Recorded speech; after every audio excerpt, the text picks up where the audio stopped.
Hi, I'm Nigel Edwards, and today we're going to talk about the Linux external work. This is joint work with Chris Dalton of HPI, Theo Kolaris as well as myself. We're with Hewlett-Packard Enterprise, so part of the Hewlett-Packard companies. Theo and Chris are here in the room with me. So I'm going to quickly go through some slides. How can I actually get rid of, this is interesting. How do I want to minimize that?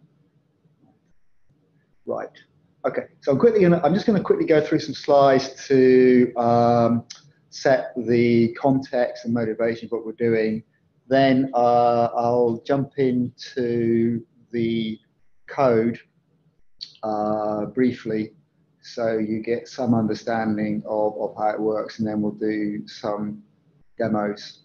So the motivation for what we are doing is essentially to protect kernel integrity. The reason being is that history is telling us that getting into the kernel is not that difficult, in spite of SMAP, SMEP, and privilege execute never support. And as Case published last year at the Linux Security Summit, there are over 100 security bugs discovered on average in the kernel each year. Some of these have been around for a long time, the average being 5 years. Some of them have been around a very long time. And increasingly, the kernel is becoming more and more of a vector of attack. If you look at what's going on Android, for example, a large number of the security bugs were kernel bugs. So what can you do about this? Well, one thing you can do is to run your applications and containers in separate virtual machines, because that means if you have a malicious application or a malicious container which is able to break into the kernel, it's confined by the hypervisor. It breaks its kernel, but it doesn't break. It's not able to break the kernel of other virtual machines hosted by the same hypervisor unless you have a hypervisor breakout, which is a bit harder to engineer and less common. So virtual machines give you some protection and protect, but then you have a virtual machine overhead, and by that I don't just mean the overhead if you're using traditional virtual machines of additional operating system processes running, but also the tool chain overhead of once you're using containers, needing to package your containers up into separate virtual machines. So that's the background for what we're doing. So to go into more detail, the threat model and our security goal, we want to protect kernel integrity, and by that I mean prevent, or actually, as you'll see in a few moments, really realistically, I think talking about controlling changes to kernel memory. That means controlling changes to code, kernel module code, read-only data, and controlling the insertion of new code into the kernel, preventing tampering of critical internal states as the control registers to disable SMEP, SMAP. Also, we provide protected memory pages, which can be used for key stores and other confidential material. Outer scope of our work is control flow integrity, preventing ROP, JOP attacks, preventing logic errors, and so on. Although I'll make the observation that in many cases these are used as the initial attack vector with the goal of inserting more code into the kernel, and we seek certainly to detect any new code, any changes made to the kernel. So some of our principles, the research group that I'm part of in Bristol in the UK is essentially motivated by hardware software co-design. So we look for ways of using features in modern processors to strengthen the security of our software, our operating systems.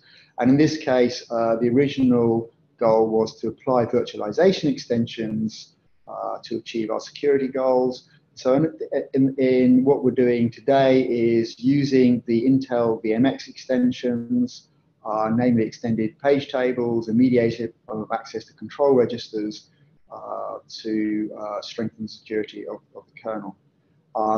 It's important to us that this is completely transparent to user space. So no special tools required for packaging up your applications. No changes to container engines or anything like that. So you'll see in the demonstration that I run, it's just a standard Docker engine with standard images, no rebuilding of anything required. And then once you're in okernel mode, you stay in okernel mode. Every child of a Docker daemon is launched in okernel mode if you start a Docker daemon in okernel mode. Okay, so I'll attempt to explain the architecture at high level in this diagram, and then we'll get into the code. So normally in normal mode, you have processes executing in what is known as root mode in Intel parlance. And so you have a process executing, transitioning between user space and kernel space. And we introduce and make use of essentially a third privilege using root mode. So in our world, most of the kernel is running in non-root mode. And then occasionally it'll transition into root mode. In root mode, we have an integrity monitor, which is managing the physical memory. So there are some analogies, and I'll go explain a little bit more detail with the traditional hypervisor. But the key thing is that we're only managing physical memory. All other devices are managed by the normal kernel, which manages all physical hardware, all device drivers. We're just concerned with the physical memory. And what we're doing is we're mediating access to the physical memory using extended page tables. And so if you're in normal mode, you have one set of page tables which translate, are used to translate the virtual address to the physical address. When you're in okernel mode, you go through a second level of translation, extended page tables. The extended page tables are managed and controlled by the integrity, the kernel integrity monitor, and we use that to control any changes to kernel memory that we care about, and we'll see precisely what we care about in a few moments. So I included this slide just to, which is a variant of the excellent paper Intel GSX Explained by a couple of authors from MIT, just to show all the privilege levels available and how we use those. So in terms of a conventional virtual machine, you can see hypervisor running in VMX root 0. That's where our inner kernel is running. So we have our inner kernel running in VMX ring 0. Okay, so I wanted to spend just a couple of minutes talking about how this relates to work that you might think are somewhat similar. So as I have mentioned, in terms of a conventional hypervisor, they are responsible for managing all physical resources and mediating the access. We only manage physical memory, so we are quite small. The current kernel integrity monitor is around 5,000 lines of code. There's a lot of comments and debugging code in there as well. Some of you may have heard of the idea of virtual machine introspection, which is where you have a virtual machine and then either another virtual machine or the host operating system is able to inspect the physical memory of that. And the idea is this can be used to detect the existence of malware. The classic problem with that is known as the semantic gap, because you are looking at and monitoring what is essentially an asynchronously changing bag of bits. And there's no linkage or coupling between the inspector and the target. Because we are actually inside the kernel, we don't have that semantic gap problem. And in addition, by using extended page tables in the way that we're doing it, you can see we can do enforcement as well as detection, so that we could actually block changes if we chose to. June is at work out of Stanford University, and they are using VMX they use VMX for sandboxing to allow applications to experiment with garbage collecting and directly manipulate page tables and system call filtering. And we have used some of their code. If you go look at our code, you'll see some of the June code in there. Nested kernel is very similar to what we are doing. The big difference is that it's software only, and so we're making use of the of hardware extensions to support virtualization, and so and we seek to have a very, very low performance footprint, so that this is much more likely to be used. And the research question for us really is how far can we use the virtualization extensions to enforce integrity properties. So we are out on GitHub. So I'm just going to go to, hopefully this will work, our Git repository. So master is the Torvalds tree. So if you look at our code, that you want the Linux okernel branch. So if you clone the repo, make sure you check out the Linux okernel branch. If also, you'll see me making use of the Linux okernel components. There's another Git repo for that too, and you can access the components, because without the user space components allowing you to go into okernel mode, this isn't particularly useful. We're also in Linux Kit. We gave a demonstration of an earlier version of okernel, Linux okernel at DockerCon in April. We've kept that up to date, and I think Theo's going to open a pull request shortly after this talk to push the latest.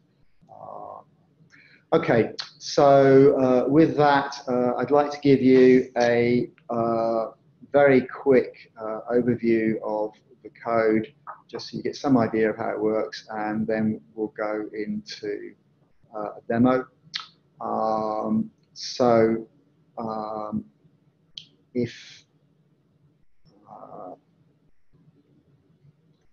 Actually, I'm going to go do this on another machine for a second.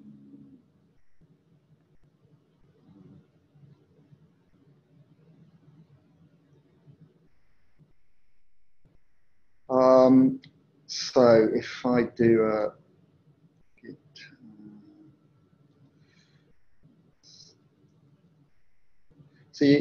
this is showing the changes that we've made, some of the changes we've made. You can see most of our code is actually in Arch86 okernel.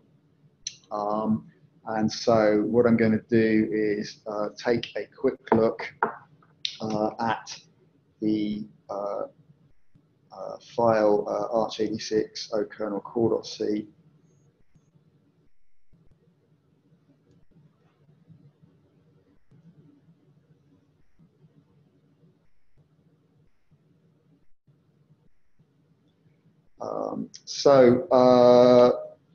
The functionality that we have available to user space is accessible via IOCTLs. Let me just go down to the key routine here. Okay.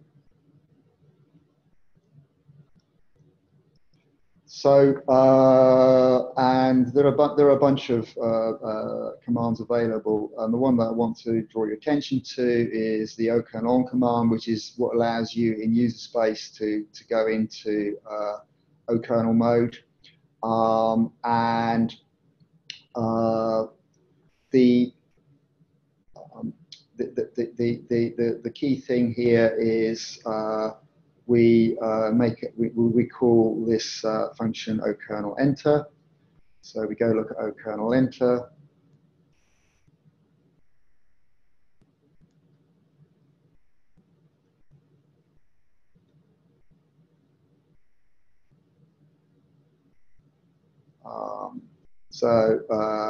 Eventually you can see it calls okernel enter core. So we just keep going back up. We'll get there in a minute.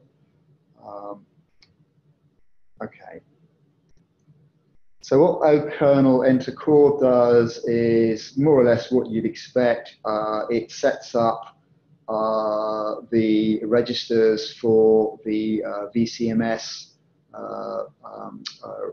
data structure, which is going to be used to launch ourselves into non-root modes. It's transferring, it's basically copying across registers here. Now, what I wanted particularly to draw your attention to is that here we put in place a label, which is not highlighting, and that label corresponds to a point a little bit further down here. And so once we've come back in okernel mode, we will resume execution in essentially non-root mode at this point. So having set up all the registers, we then go into a VMX launch.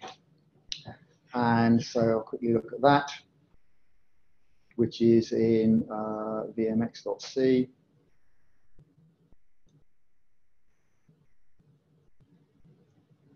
Okay, so this does basically two things before we actually go into non-root mode or okernel mode. It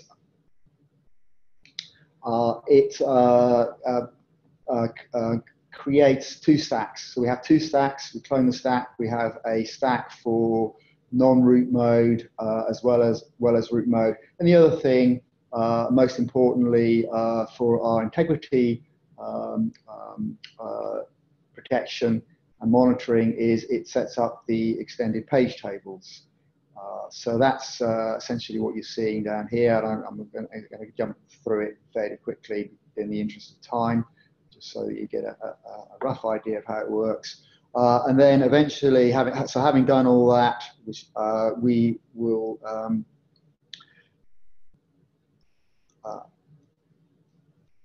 we basically make this call.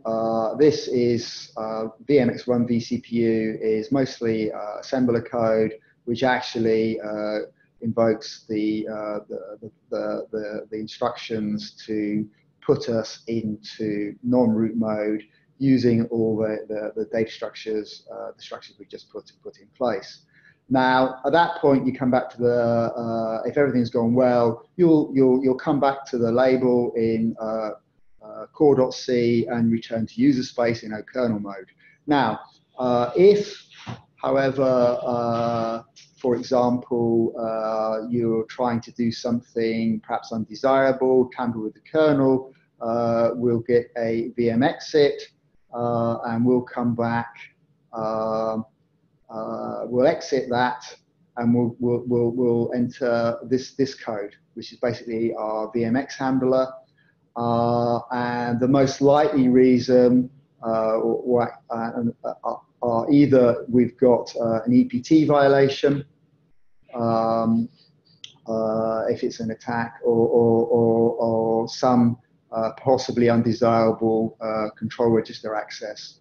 So I'll just quickly show you the outer structure of our EPT violation handler, and then we'll get to the demo.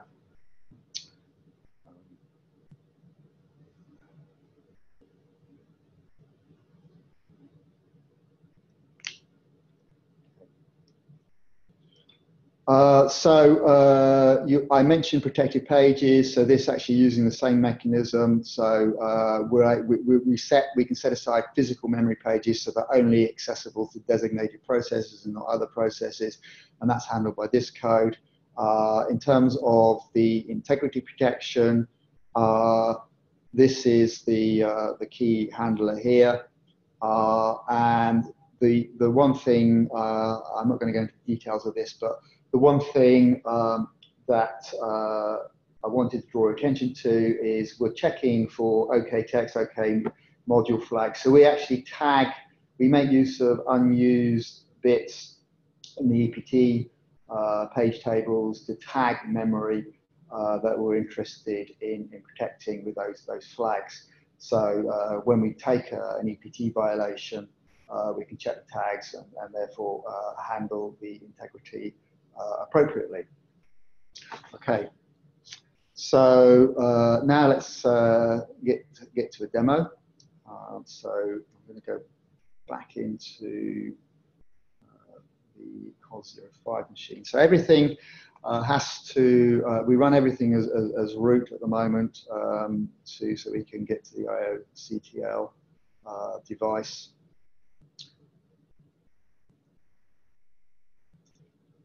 So this is current kernel. So this is if this is what you would get if you cloned our repository at the moment. What we can tell whether we're in okernel mode or not by just catting proc self okernel. It's 0 if we're in root mode, it's 1 if we're in non-root mode. So you can see here we're in non-root mode. And now what I'm going to do is invoke our user space utility. Probably it's hard to see, but it's this okernel exec2 command to create a shell in okernel mode.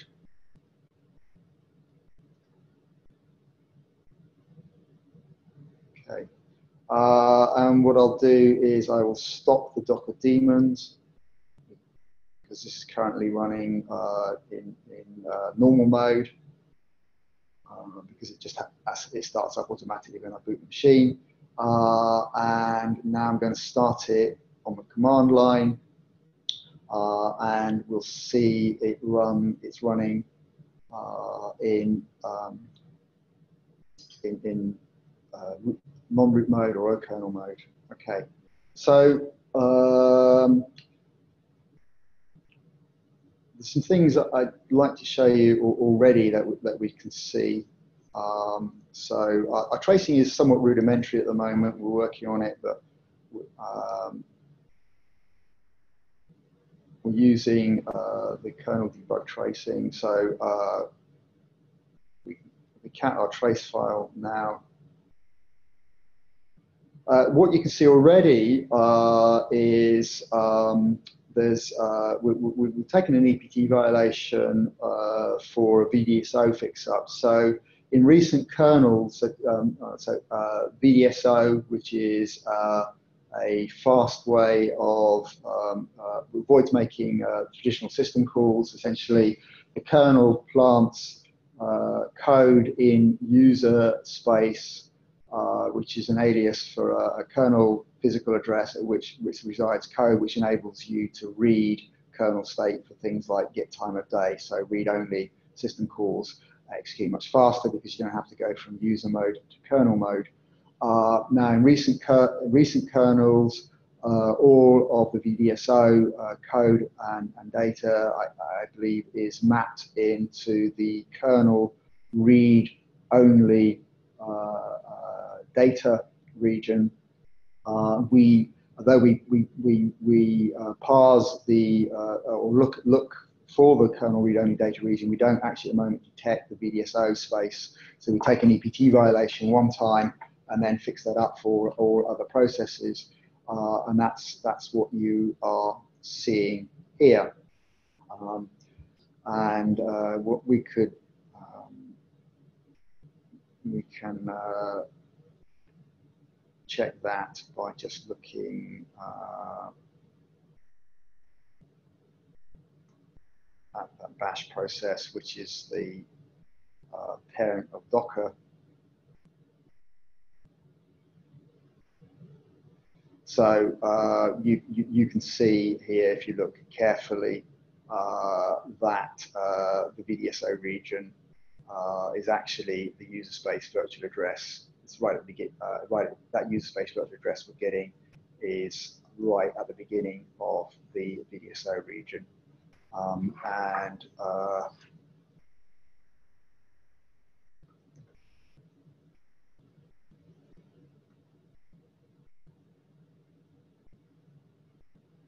here's the raw data. So VDSO is marked as raw data in the kernel read-only data region.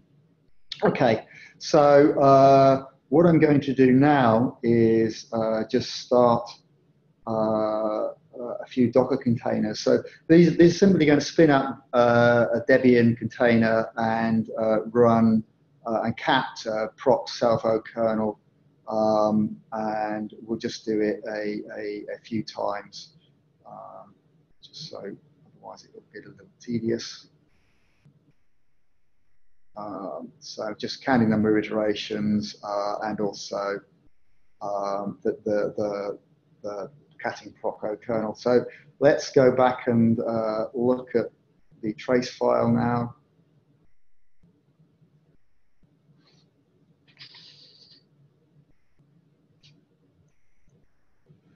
Okay, so there's some other things we've detected as well. This was our bash, initial bash process. We did the one-time VDSO fix up. Now then, so since then, so actually a whole ton of processes are started, but you'll notice there's just one here, run C2146, and we're getting all of these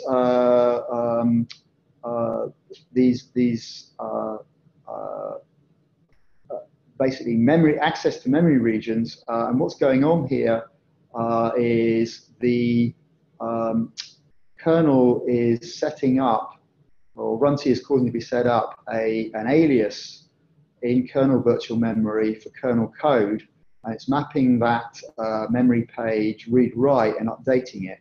So what this is actually using a mechanism to dynamically patch in kernel code. So the original motivation was for tracing and other code which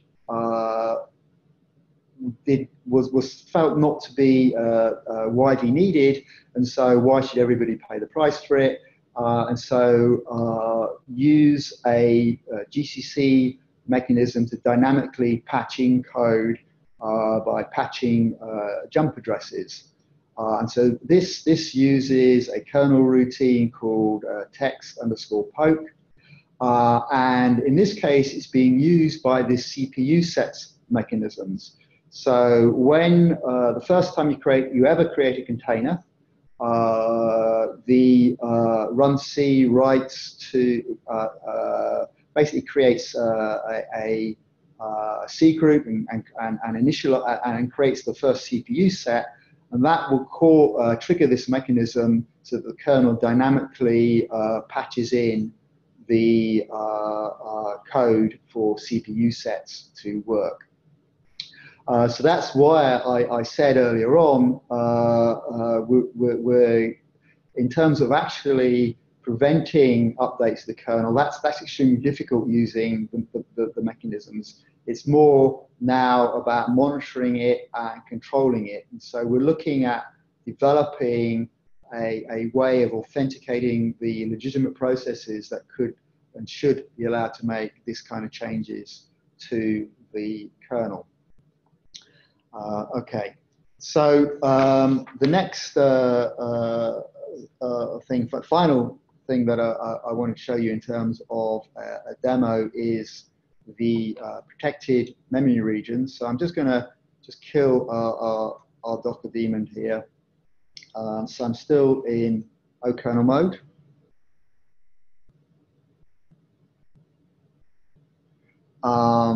And so we've got a kernel module that I want to install.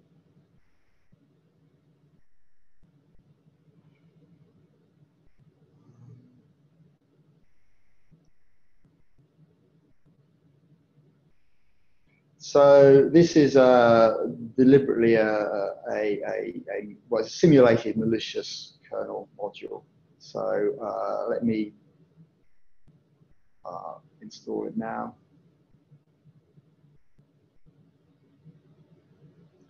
Okay, so let's see what we've seen when we attempted to install it.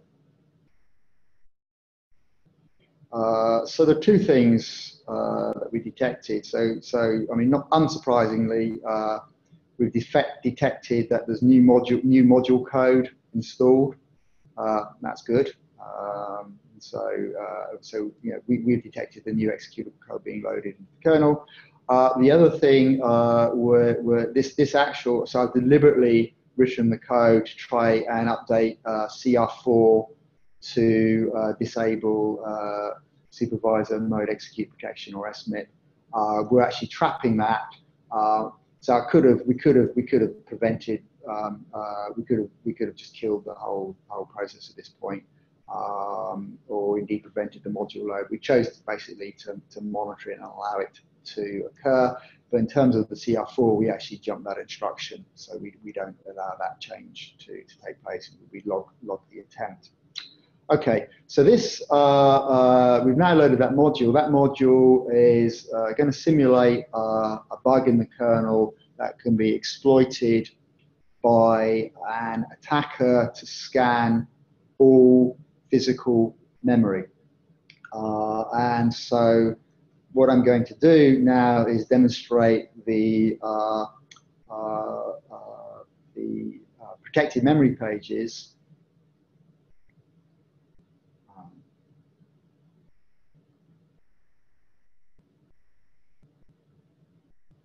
So you can see that we have now just started a simple client, and it's storing, just for the sake of demonstration, the string something secret, and it wants to store this in what it hopes is a private memory page, and nobody else should be allowed to access that. Okay, just because it's a demo and I want to make things reasonably quick, this is actually a large machine as well, so it would take some time to scan all the physical memory. I've printed out the physical memory page. Now we will attempt to use that kernel module to scan all the physical memory and retrieve that, or actually just target physical memory. So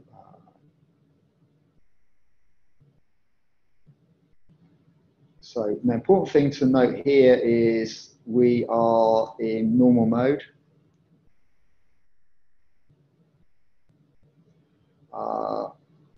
So now let's invoke my little attack client.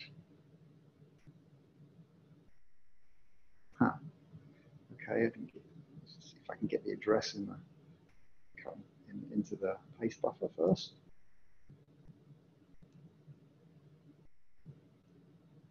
Unsurprisingly, we're able to access that. But if I put this shell into okernel mode and try it again, we can't access it. So you can see when we're in normal mode, we can get the string something secret. Here, we're getting back actually the null string. So the reason we're getting back the null string, as we can see again if we go look at our traces.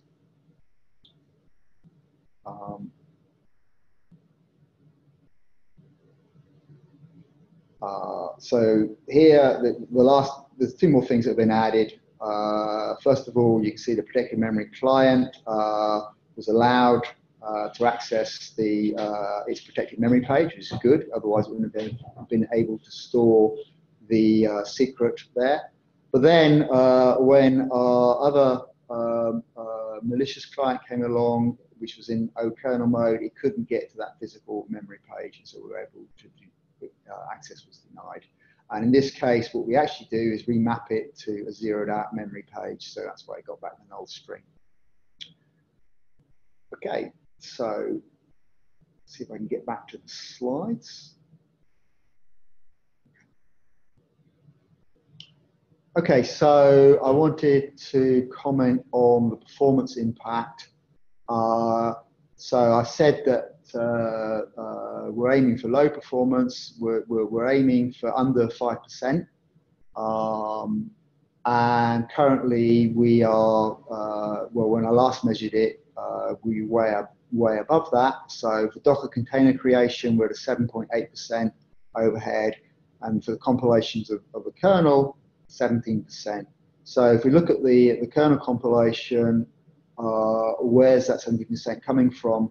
Well, actually, the vast majority of it's coming from setting up the extended page tables, in particular, scanning the kernel memory to detect and protect all the 60 modules that are in the test machine we're using. Takes quite a bit of time. And so, the vast majority of the overhead is coming from that. We also do take some overhead due to processing EPT violations. Now, most of the vast majority of the EPT violations are actually user space code.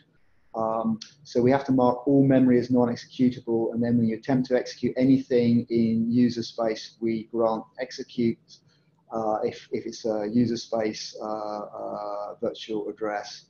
But newer Intel processors have something called mode-based execute control, which means if you set the execute permission in the extended page tables, it only applies, so basically if you render memory non-executable, that's only enforced if you're in supervisor mode. So at that point, we won't take any EPT violations other than the ones that you saw us take and log. So, and the latest update to this slide is that Chris Dalton has got a version of our code now working with shared extended page tables, although it doesn't do the integrity protection and handle VM exits at the moment. And we're measuring a 3% overhead on that. So it's looking good that we can do this with less than a 5% overhead. What are the next steps for us? So we got a reasonable laundry list. I'll go through some of them here. So we're working on the shared initial extended page tables for all processes, which will give us which we definitely need for the performance goal we set ourselves. I don't have access to a processor with mode-based execute control, but I would like to get my hands on one of those so we can test. If we don't have mode-based execute control, then we need to track elusive user space executable memory, because once you've marked something as execute and it's in user space, you don't want to leave it marked execute when user space release it and gets recycled, because otherwise it could end up in kernel space and still marked executable. So for this, we need the exclusive page frame of ownership patch, which Tycho and others are working on. We're also, we haven't started working on this at all, but we need a privilege model for processes, because although we really like to prevent changes to the kernel state and kernel memory that we're monitoring, In practice, that is going to be very, very difficult. And so you need, as you saw, when just running Docker, you get changes taking place to the kernel, and with dynamic kernel update for live patching and so on, that's likely to become more common, I think, not less common. And also we're working on improving our logging and error reporting framework so that we have something a bit more user-friendly than what you saw in the demo. Okay, so in summary, then we have a kernel integrity monitor, and I need to be precise about what integrity monitoring in case somebody thinks that joined late. We're not monitoring or protecting control flow integrity. We're purely concerned with the integrity of memory regions. So we are able to prevent and control changes to kernel code and modules, kernel data, prevent and control the insertion of new code, and also prevent overriding of critical kernel protections such as supervisor mode execute protection, supervisor mode access protection by mediating access to control registers. You saw protected memory, which is using the same underlying mechanisms to provide a facility for storing confidential material, encryption keys, privacy-sensitive material, and so forth. We think we can achieve all of this with a low performance overhead. We're not there yet, but we're working on it. And most importantly, it is transparent to all applications, all container engines. No special tool chains are required.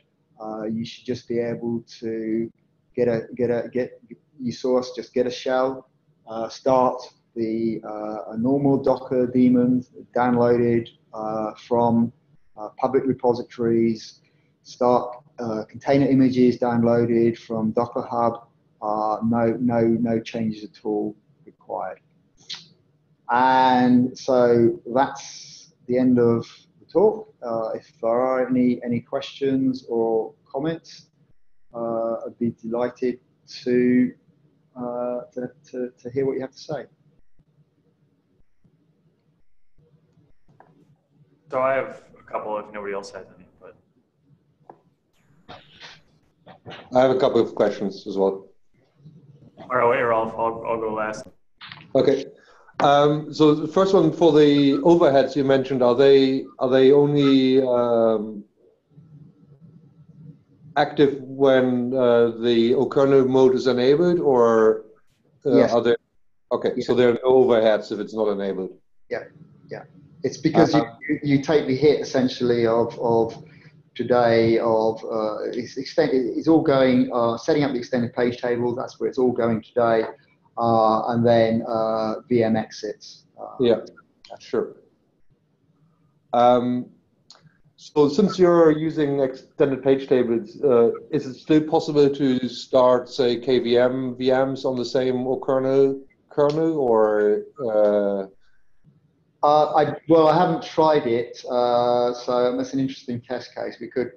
I don't know if you, as any. I'm looking. This is Chris talking. In theory, I haven't tried it recently, so it's a theoretical possibility, I would say. Okay, so it's not that you're overtaking the EPT completely, and therefore no one else can. No, we should be able to coexist with virtual machines. Okay, cool. And then the last question, which is sort of more general. So, I mean, I like this work. It's really cool because you kind of get better protection from it.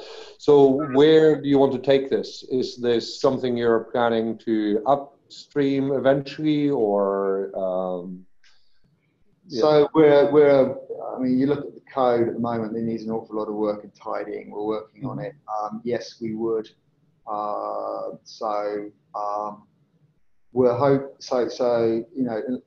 hoping to get it to the point where we can announce it and post the RFC patches on the kernel self-protection mailing list.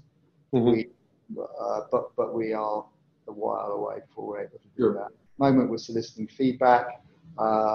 If anybody would like to collaborate, we're certainly receptive to that as well. Have you started socializing this already with some of the kernel maintainers, or not yet?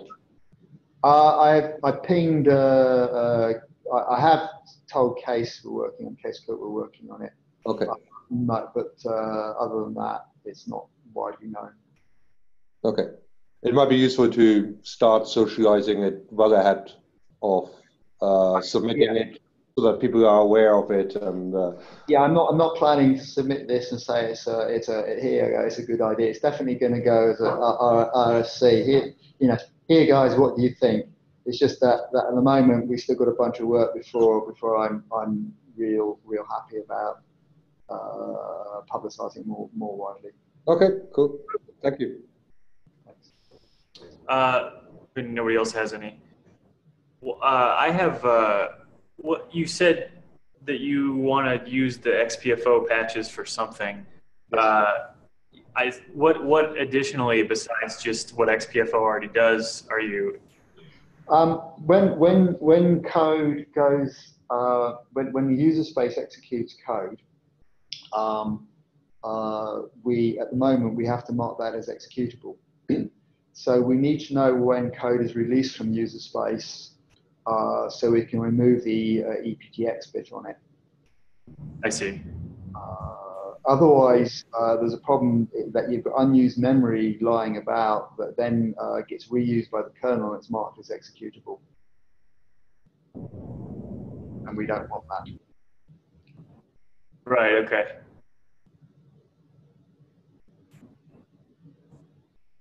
That answers my question. Thanks.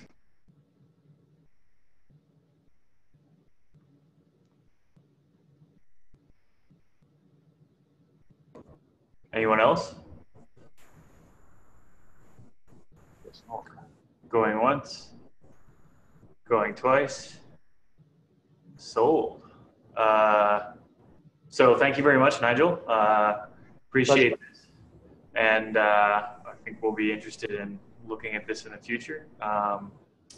And for the next meeting, please feel free to submit stuff on the agenda. It will be 2 weeks from today, same time, same place. And you'll have a normal guy, Riaz, back in the driver's seat. So thank you all very much for coming. Thank you. Thanks for listening, guys. Bye-bye. Thank you. Bye. Thanks, Michael.